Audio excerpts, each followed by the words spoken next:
Everyone, Kareem right here, and today I have the pleasure of interviewing Mark McCullers, who is the principal, and Cortland McCullers, who is the director of client services at the McCullers Group. Mark and Cortland, thank you for taking the time to join me today. How's it going?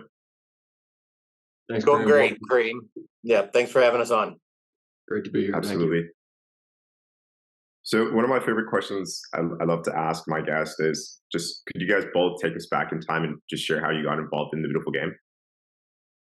Why don't I go first? Because I go farther back in time than Corey does, so it'll take me a little bit longer. But yeah, I first got involved in really in soccer promotion and production during an internship I was doing with the Tampa Sports Authority. Really before then, but when I was at Tampa Sports Authority, we ran Tampa Stadium where the Rowdies played at the time in one of the old versions of the NASL.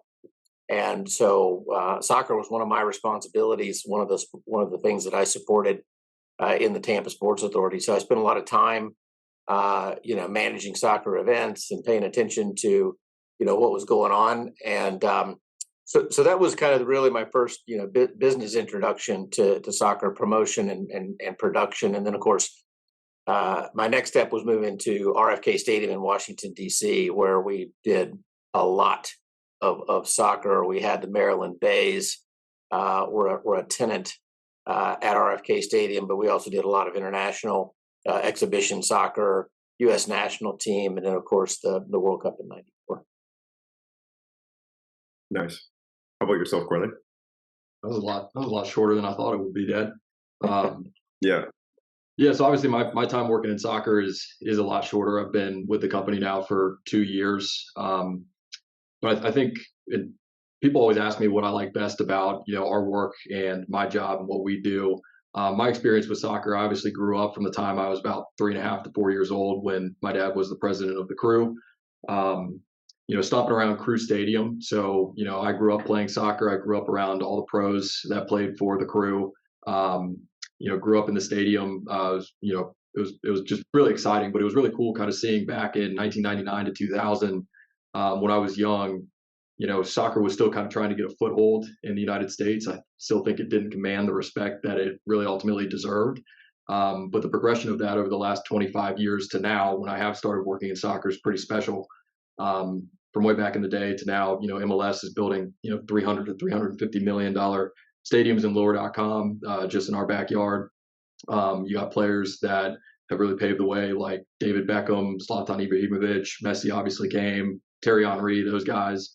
So now I think, it's a much different game these days than it was back, when I was 4 years old, 25 years ago. So it's exciting, but yeah, that's kind of been my experience with soccer and how I got involved and why I'm here working for us today. Nice. Mark, going back 23 years ago, Cortland just mentioned that soccer didn't have the respect and the foothold that it has now. What is your perspective of where soccer is now and where it's heading in the next, 2024 is around the corner. So in the next 2 years, 2026, the World Cup, and then beyond that. Sure. Well, let me get my crystal ball out here, and I'll tell you exactly what's going to happen. No, I mean, look, as Corey said, it's come a long way. From again, I was in Washington D.C. when the league launched in 1996, right after the '94 World Cup. So spent 96, 97, 98 working with DC United there.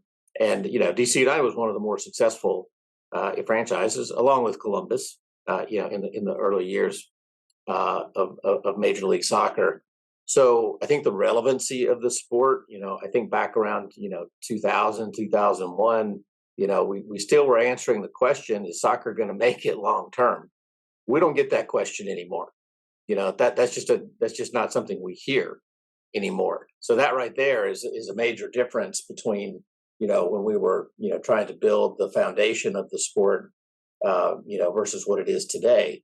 Today, it's about investability. It's about putting, money, both private capital and public capital, into infrastructure, into things that are going to continue to slingshot, the sport forward coming out of the 26 World Cup. And I think that's what's going to happen.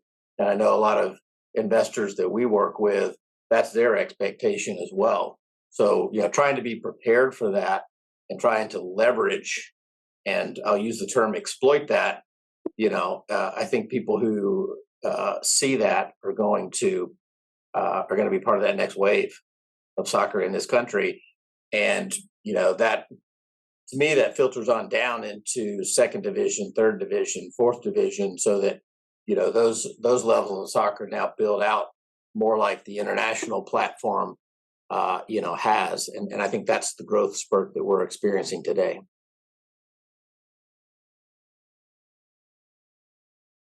Understood. You mentioned a point that, and investors used to ask, "Will soccer survive?" And that's not a question no more that you get. What is a question that often comes up now? Corey, you want to take this one? Sure. Well, I still think that we get the same question oftentimes from municipalities, but I just think we have a much better answer these days. I think that MLS kind of paved the way. Dad always talks about the fact that we really started this business with the understanding that second and third division soccer was going to go through a similar boom, and like he said, that was going to be catapulted by the 2026 World Cup, the same way that it was in '94. So I still think we get the same question, but I think that we have a lot better answer and a lot better pathway that we can kind of show as to what's transpired over the last 25 years.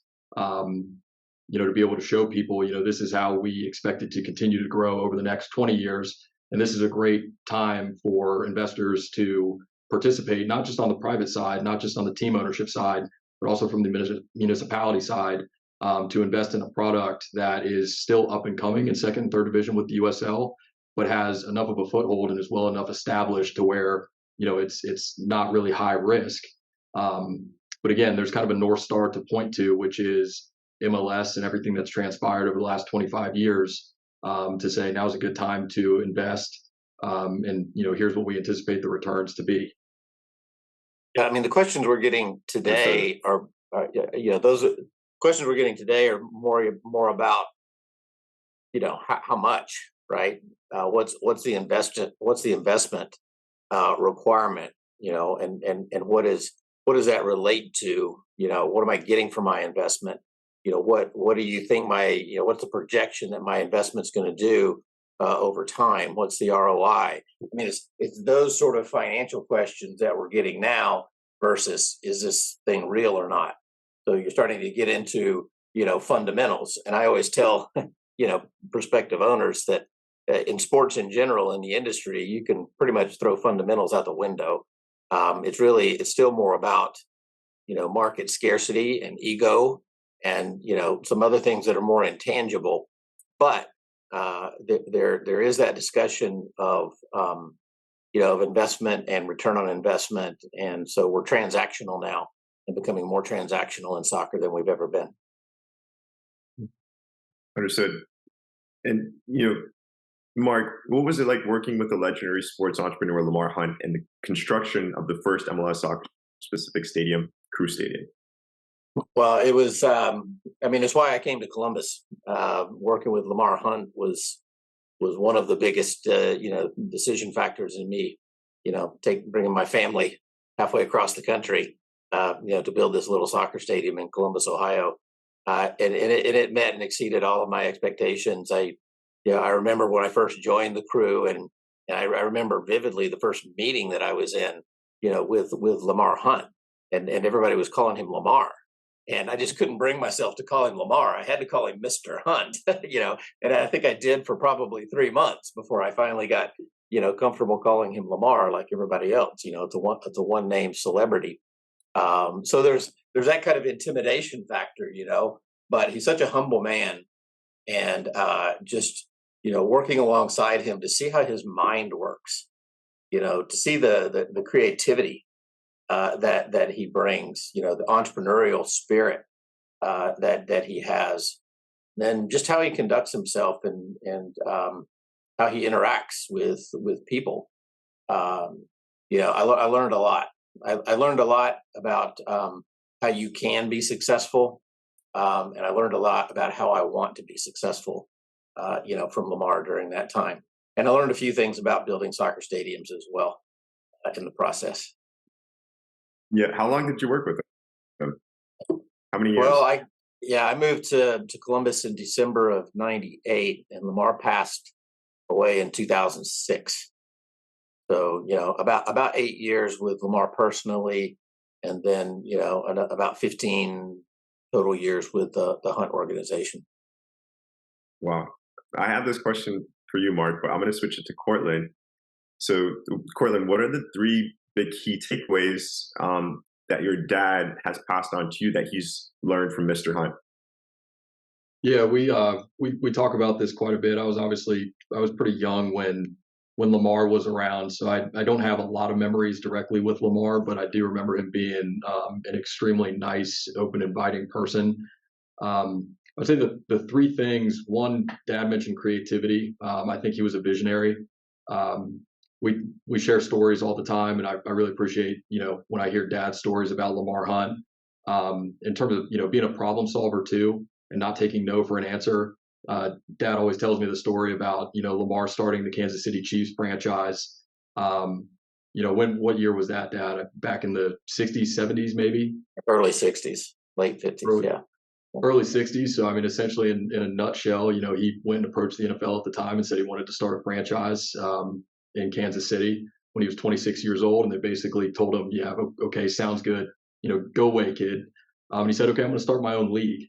And and he did so, and so didn't take no for an answer, and that became the AFC, which then they merged. It was a pretty special story. Dad also mentioned being humble. One of my favorite stories about Lamar, which Dad, you might be able to tell it better than me, but was when you found him, you were setting up for the game, and you found Lamar out there raking mulch in preparation for a game one day, and walked up to him and said, "Hey, we can get somebody to do this." And he was like, "No, it's okay. I've got kind of an idea in my mind of how I want it to look." Um, that taught me a lot, I think, growing up, which was don't be afraid to do or don't be afraid to do things that you would ask others to do. You got a multi-billionaire over there that's raking mulch in preparation for a game and has a smile on his face, and no worries about it in the world. So I think those are the three things that I've probably taken from my experience and hearing Dad's stories with Lamar would be a visionary, don't take no for an answer, and be humble. Yeah, great points. I want to take Yeah, two steps back. he was paying attention, Kareem. That's pretty good. Yeah, for I do sure. I sometimes. could imagine. Yeah. Um, I want to take two steps back. Mark, you mentioned things are more transactional now, more than ever.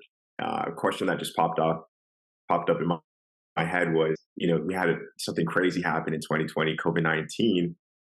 Our investors asking, like, if something like this were to happen ever again, or questions around those things, like putting a stop to this, putting a stop to this sport. Do you ever get questions around that? Like, if another COVID-19 were to come up, what's going to happen to our investment, stuff like that? Do investors ask those questions or still think about that, or are they past that and they're more so focused on their investment at hand and moving forward to the future? Yeah, I mean that actually in itself is a great question, and of course I do get asked that a fair amount, and certainly there were questions being asked at the time. And what I witnessed was still this this support. So it was everybody pitching in, everybody leaning in a little bit, right? So sponsors, companies, they were on hard times. Certain industries, harder than others. But they didn't cancel their sponsorship. Now maybe they had to adjust it, bring it down, tweak it. But it's like if everybody gives a little bit, then we can make it through this thing. And we proved that we could. I wouldn't want to do it again for sure. But now when you're negotiating contracts, lease agreements, operating agreements, development agreements, all of these things, yeah, I mean, the lawyers are going to ask the question, what if, we have this situation again? And I think we have the answer to that now in terms of our risk mitigation and our risk analysis. I mean, that's just a reality of our world now.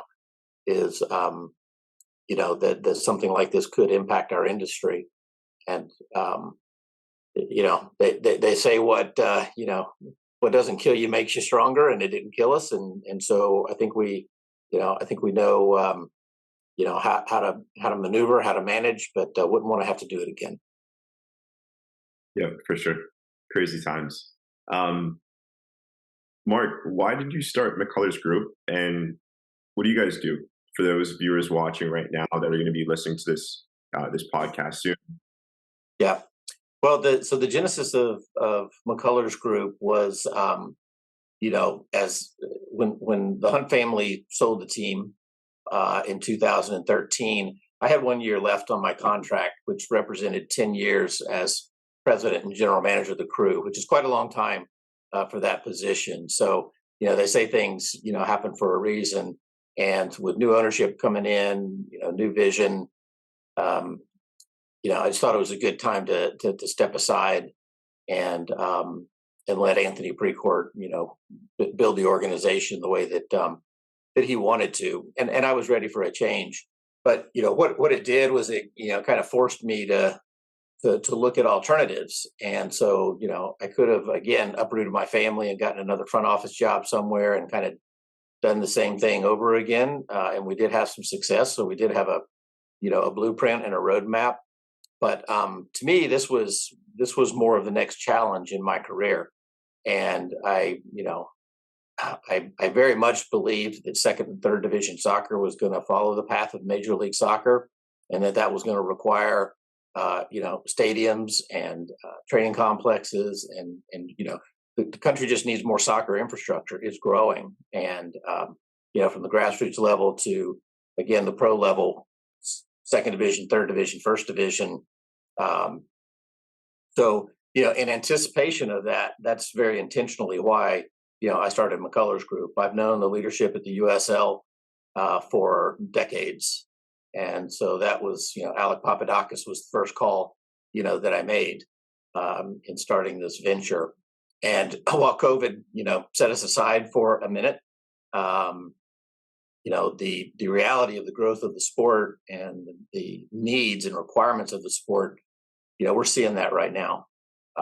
So that was the genesis, that was the impetus, behind it. And so we have worked with the USL both, as a preferred supplier for the league, directly contracted with them to go into markets and put the structure of stadium deals together so that when they're talking to investors, they can come and say and answer the question, here's where we're going to play and here's how much it's going to cost.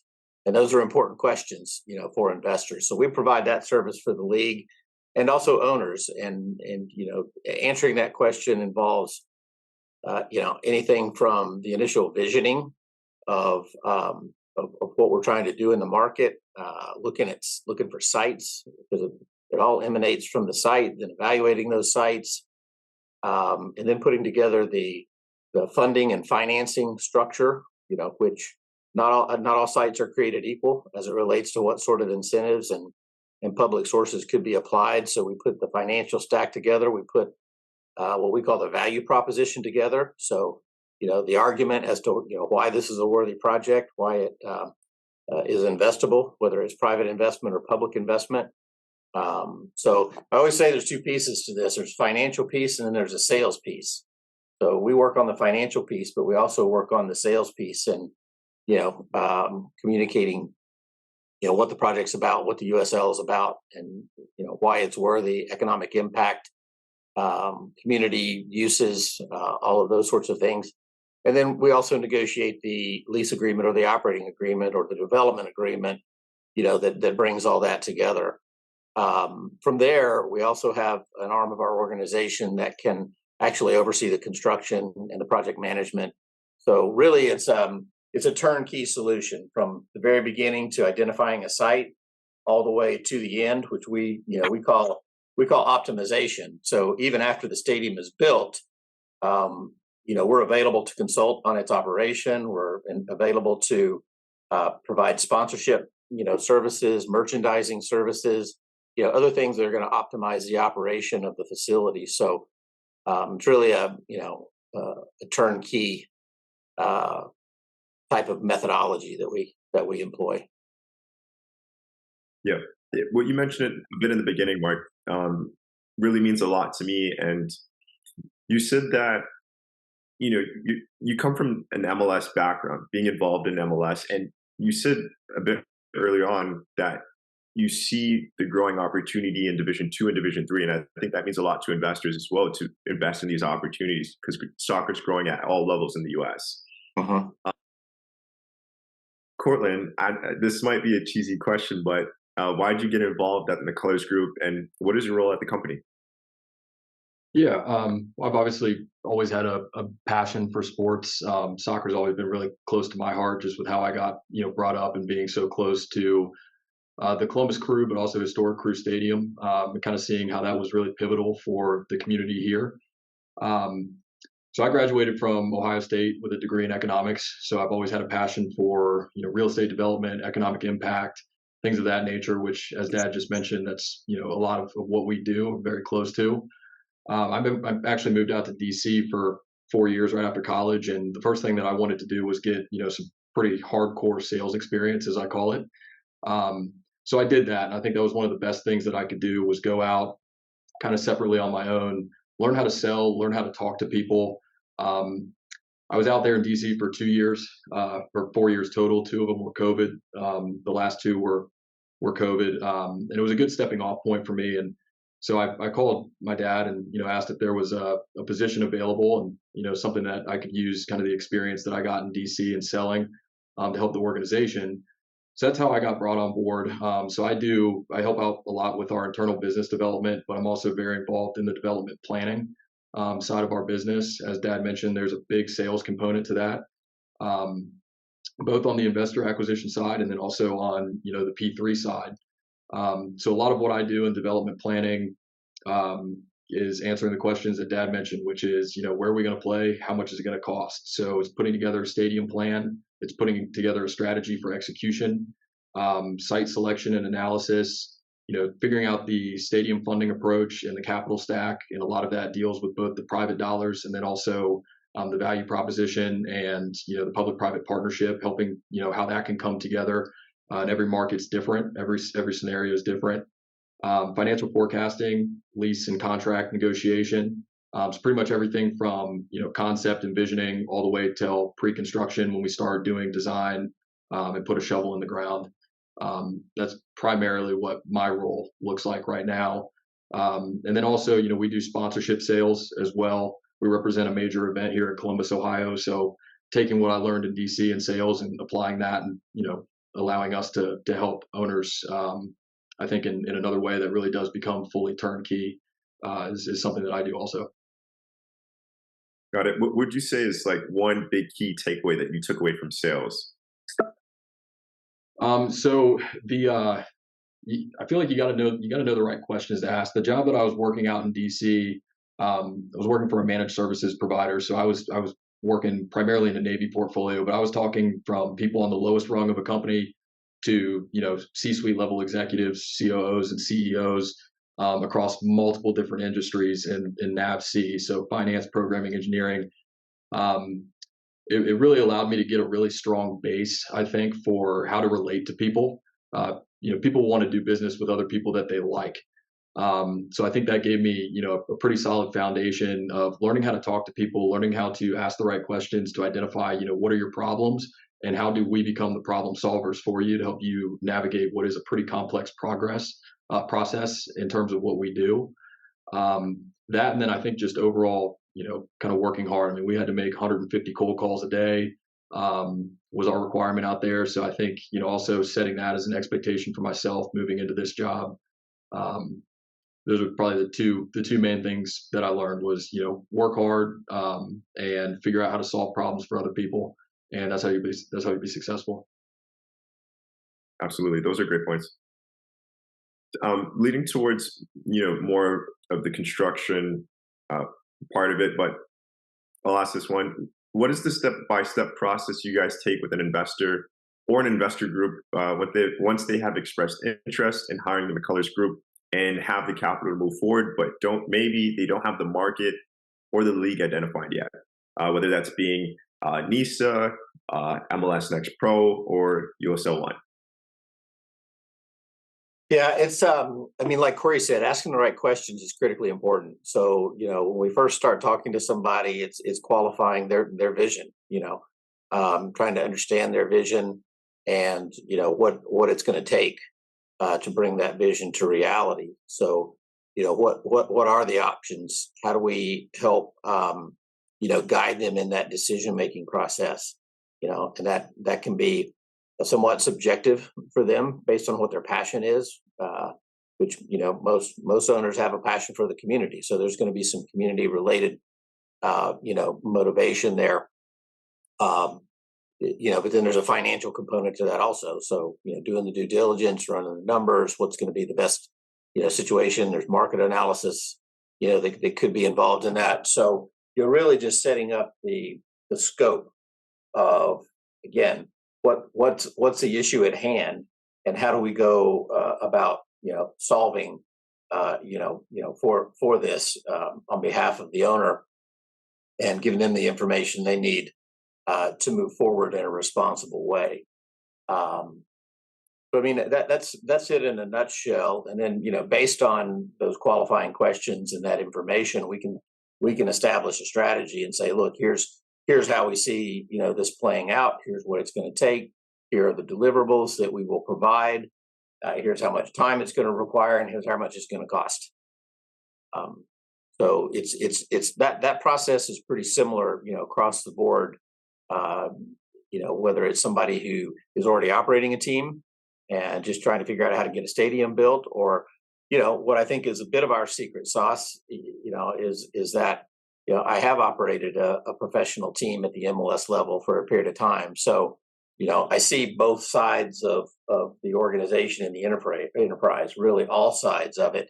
And so we can advise on, I've had owners say, hey, can you help me with this contract situation with a player, or frankly, this disciplinary issue, so we provide I think, a lot of value, added value, in addition to what we know the process is going to be. For a particular investor's goals. Understood. For any future investors listening in, is there a criteria that you guys look for in an investor or investor group when working with them? Well, I'll take a stab at this one also. First and foremost, they need to be prepared. They need to be ready. So they need to be mentally ready. They need to be fiscally ready. Because there are some things that are going to they're going to require some seed money. There could be money at risk.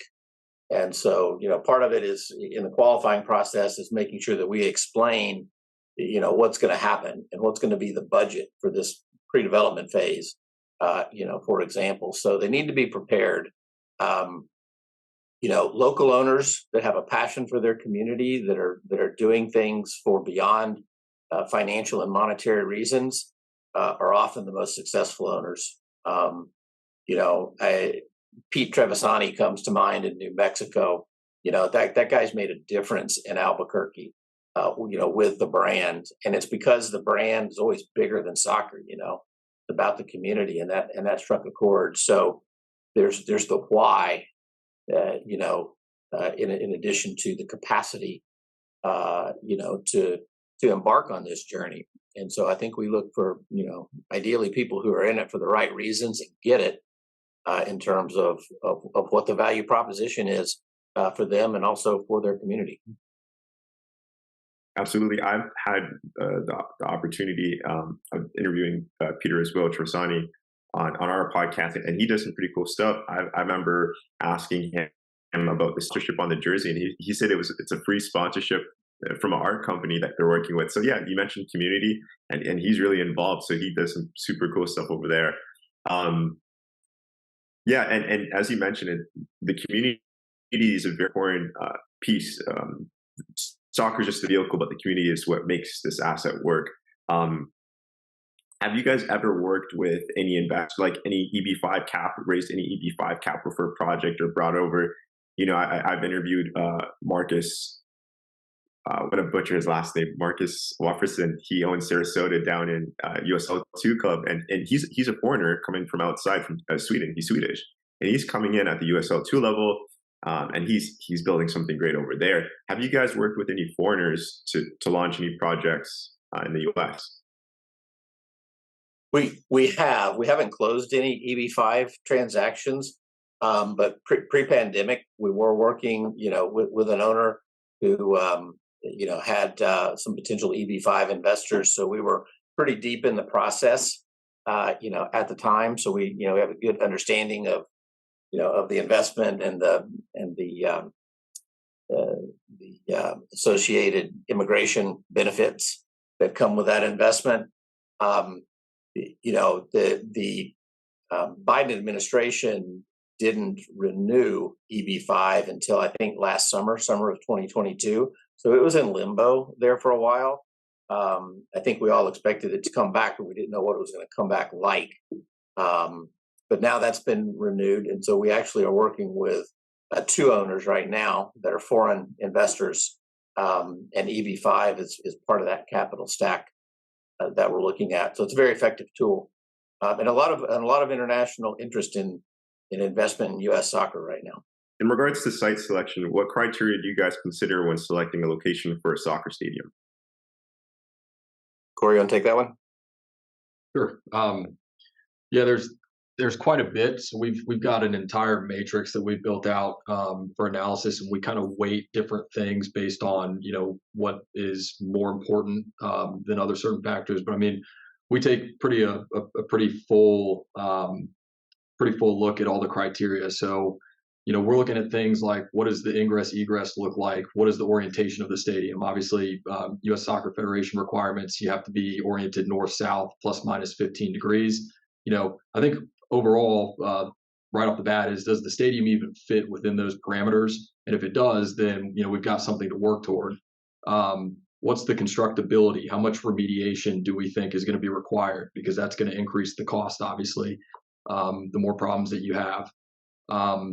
What's the visibility from major thoroughfares that we're looking at? That obviously increases value from the team and the sponsorship side, from the stadium sponsorship side. The more eyeballs that we can get going past the stadium on a major thoroughfare, the higher your sponsorship valuations are going to be for naming rights and things of that nature. What's the development potential around it? I think the days of stadiums kind of being out in the middle of a sea of parking, like Dodgers ballpark is always the one that comes to mind. Those days are over. Now people want an experience where they can show up before the game, they can eat, work, play, go to the game, and then do the same thing afterwards and hang around. So I think, what is going on around the stadium? What kind of development mix is either already there that we can plug into, or how much land is available to possibly develop our own stadium-anchored sports and entertainment mixed-use district. Things of that nature. What P3 potential, as Dad mentioned, not all sites are created equal. It's very, very likely that we can go from one site in one jurisdiction to the next, and the political appetite or capacity to invest in the stadium product changes drastically from one to the other, in the same county, but just 2 different cities or 2 different counties within the same state. So it's really holistic. It's like, what is the opportunity from the public side? Does the stadium fit? And then if it does, what's going on around it that's going to activate higher sponsorship valuations and then higher fan engagement and experience so that people want to keep coming back. Absolutely. Yeah, experience is very important. What about regulatory and zoning issues? What challenges have you guys encountered related to zoning and regulatory approvals for soccer stadium projects, and how do you guys overcome them? Yeah, that's a great question. These types of projects are, they're catalytic, as Corey mentioned. So, to have a stadium anchor that's going to bring 200,000 to 300,000 visitors to a site per year has a lot of value, and so when cities, for example, are looking at redevelopment areas, areas that have been blighted, for whatever reason, they look towards these projects as solutions. And that's where you can run into some zoning. If a site's zoned industrial, and we've got to get it to commercial, we need the city in partnership on a lot of these things. We can't do this in a vacuum. And so, being able to deal with zoning, being able to get permitting done, in a reasonable amount of time. Time is the other key factor on these projects. Time and money. Time is money. So, when we run into those types of situations, or when we identify those when we're doing our research, we are in communication with city planning, city economic development, city finance, city legal. So we're bringing these challenges to them to say, if this is a project that's good for the community, if this is a project that the city sees, being able to redevelop an area and create economic impact, well, here are the things that we're going to have to overcome. To your point, zoning, could be one of them, and we need that municipal partner to work with us, in that regard to keep the project moving along. Yeah, I was just on a call last week with someone. I was sharing this with Cortland. I'm going to be vague about it, but they have a cool project going on the west side. They cold called the stadium, got the stadium, and 50-50 split on everything, ticket revenue, sponsorships. It used to be a baseball stadium. Now it's going to be a soccer-specific stadium. I think 5,300 seats. The city's putting up 95% of the capital, and he's only putting up 5%. So do you see a lot of the cities around the states, putting majority of the capital up, or is it does it vary? What does that mean? They're putting up 90%. Cities are good at owning land and offering land. So can that be part of the value? Is that 90% comprised of incremental tax revenue that's going to be generated by the project? So if not for the project, that money wouldn't be there anyway. So there's creative ways to get the municipality involved without them just writing a check, which that is hard for municipalities to do, especially these days. Financial reasons, political reasons. But if we can take incremental revenue that's being generated from a project and reinvest it into the project, then that's the type of solution that cities can work with a little bit better. But it's becoming more and more. I mean, we're seeing the percentages increase. I think the average now is a little over 50% of projects being municipally funded, and we think that's going to increase. The types of stadiums that we're talking about, 5,000 to 10,000 seat product, is really filling a niche in a lot of markets. You have small high school stadiums that don't have the amenities that we're programming into these stadiums, or you have a 50,000 seat stadium that's not appropriate for the product. And Lamar Hunt used to say it's not the right packaging for the product, and it's too expensive. So these mid-range stadiums, there's a lot of users who want that size stadium, but they also need the right type of program. They need the right type of lights to broadcast. They need the premium seat amenities also. So we're seeing a lot of support from municipalities for that type of product, because it's not just supporting the professional soccer team. It's not just about that. Again, it's about what can this project do for the community. And in that regard, I think communities are learning more about soccer. Some of them are still on the back end of that education wave, so it's our job to educate them.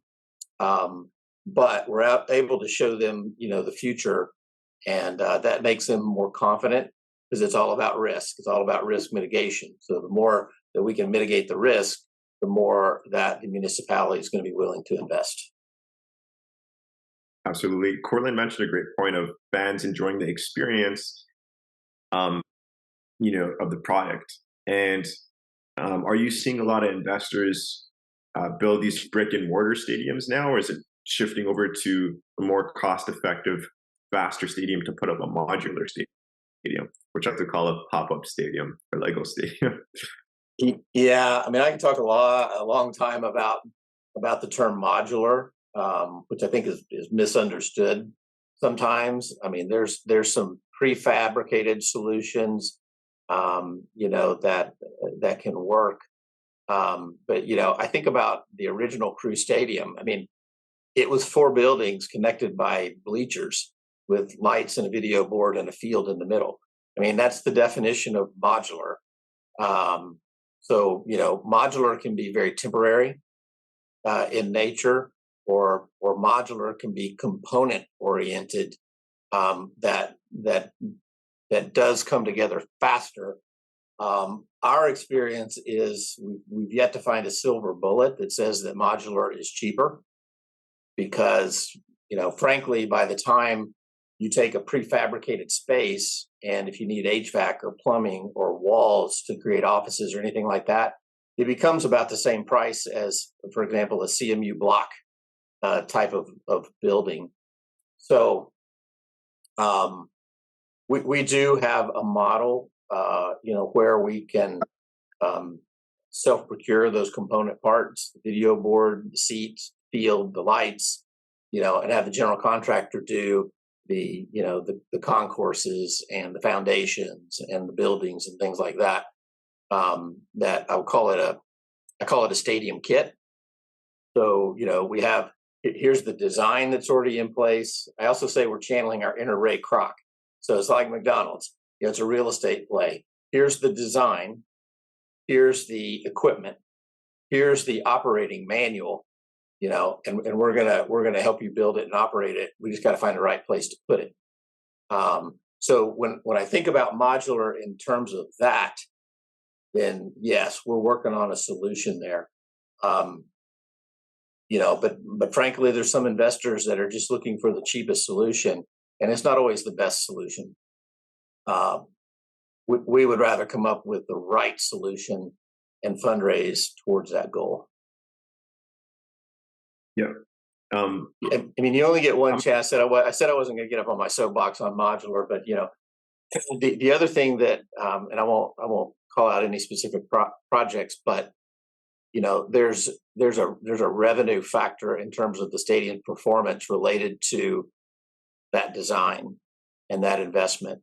So the type of programming that we're looking to do, is going to require more infrastructure than what a base modular stadium is going to deliver. A base modular stadium won't have the infrastructure to drive the types of concessions per caps, and the percentages. So, I feel like there's a discount on some revenue streams. I don't know that sponsorship is as robust as it could be, if you're building a very base case stadium. So I think you compromise a little bit on the revenue potential of a stadium and its operating potential when you get too much into modular thinking and base case thinking. But at the end of the day, it's what can you afford? Understood. I'm just remembering now why I brought up Brett Johnson in that SoccerX panel. Mm-hmm. You touched on it, mixed use development. You guys mentioned having that, instead of having a soccer specific stadium, having a soccer stadium that could be used for multiple experiences, concerts, track and fields. You didn't say these things specifically. I may be adding a few things, but soccer stadium, restaurants, hotels, business offices. How do these projects come together? Is it? I mean, obviously, in different ways, there may be an investor that has the capital to just launch all those things, or it could be an investor group that come together to do those things. How do you, for investors listening in, how do those, can you give a perspective in regards to how those projects come together, and how long do they usually take? Yeah, I mean, it's one of the reasons that we started out being the stadium guys, right?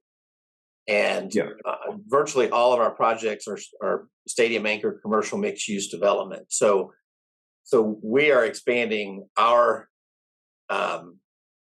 services and markets to look at the project holistically and not just be the stadium guys. Because what happens is if you have a developer who's involved, then you have the market analysis, you have the commercial development mix. That drives what the incremental tax is going to be. That drives, the potential, revenue that could be financed against the stadium project. So we need all of that information, and so we need to be able to build. Yeah. Okay. So we're going to do $250 million worth of commercial development in and around this stadium, and so that's how the discussion goes. And if there's an investor who is interested in that and also happens to be the team investor, then it's very convenient. If we're looking to bring on development partners, then we work with the team owner to help put together that investment deck and that value proposition and that ROI, projection, and look to help bring investors on board that can execute the entire solution, the entire development solution, and we're not just focused on the stadium aspect singularly as an organization. Understood. I know we're up here on time. Do you guys have time is money. I respect your time. Do you guys have an extra 10 minutes? Just Yeah, to wrap I got up. 10. Yeah, I can do 10 more. Um, last question before the fun questions. I hear a lot of VCs say, the number matters. Are you raising $1 million or $100 million? Is it true? If the bigger the project, the better. Is that true? Sort of say, and it's not hard to find that capital, or would you say those are just words that I just heard? I'll let Corey speak to this also. But no, I think that's definitely true. I mean, I think there are some, venture capitalists and equity fund, managers, whatever the case may be, that if you're not at 100 million at least, then you're just below their radar. They're just not interested. So I think that's part of it. When we're looking at a holistic solution, we have to be putting something that's big enough to attract somebody's attention. To your point, so I think that's a very real thing.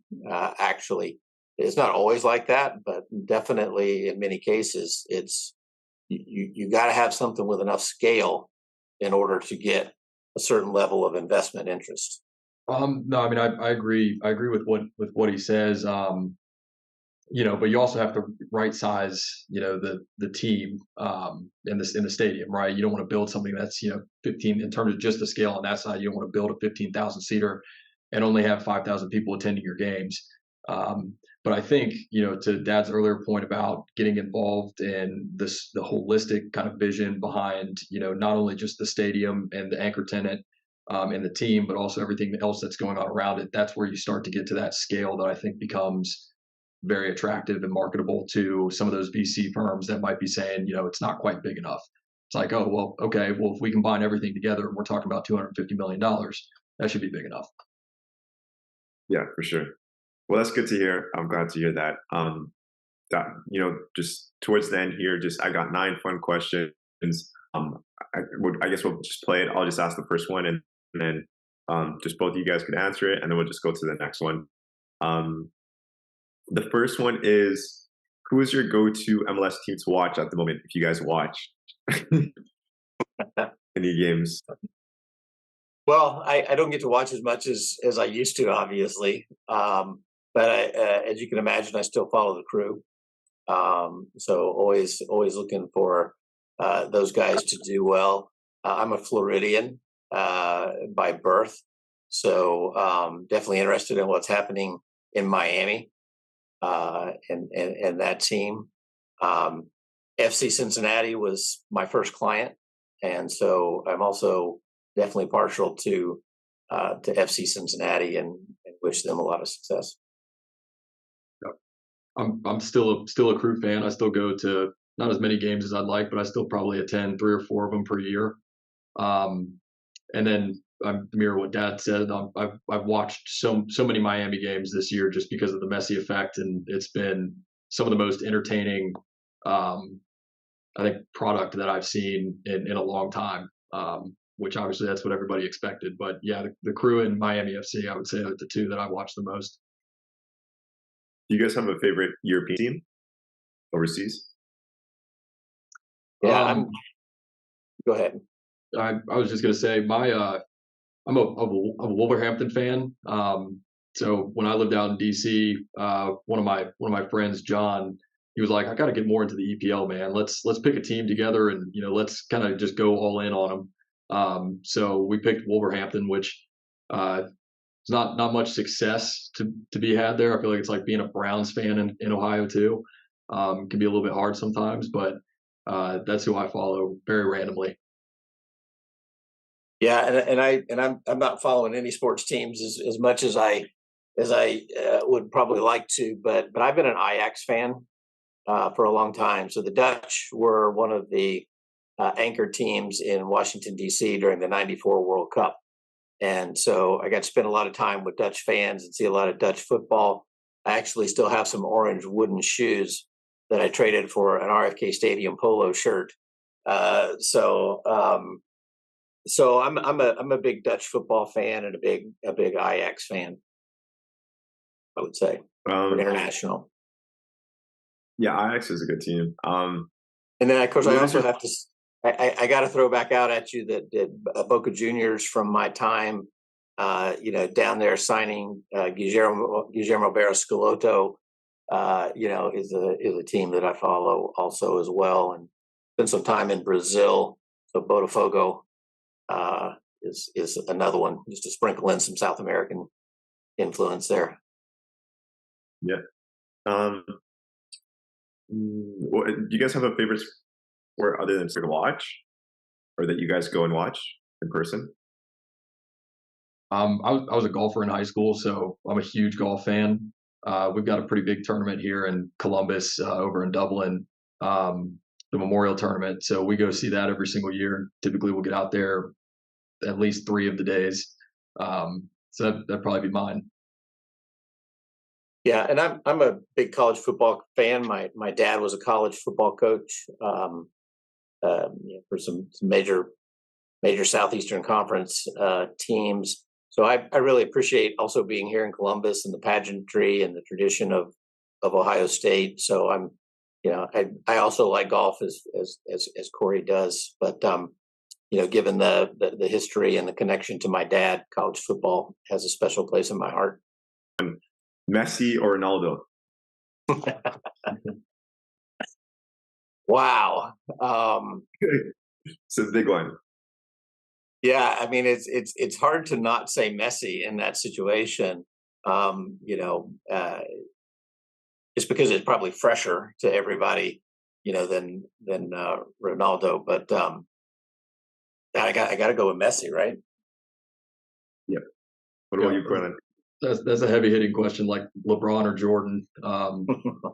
I'd probably have to agree with Messi. Um, but I think also fairly, I've probably followed Messi's career, not just from when he came to the United States, playing for Miami, but even before then, a lot closer than I followed Ronaldo's. Um, so I would lean in that direction. Nice. Okay. Well, Mark and Cortland, before we go, I'd like to take the time to thank you for taking the time to join me on the One Soccer Nation podcast today. Thanks, Thanks. Graham. Appreciate you having us on. Yeah, been a pleasure.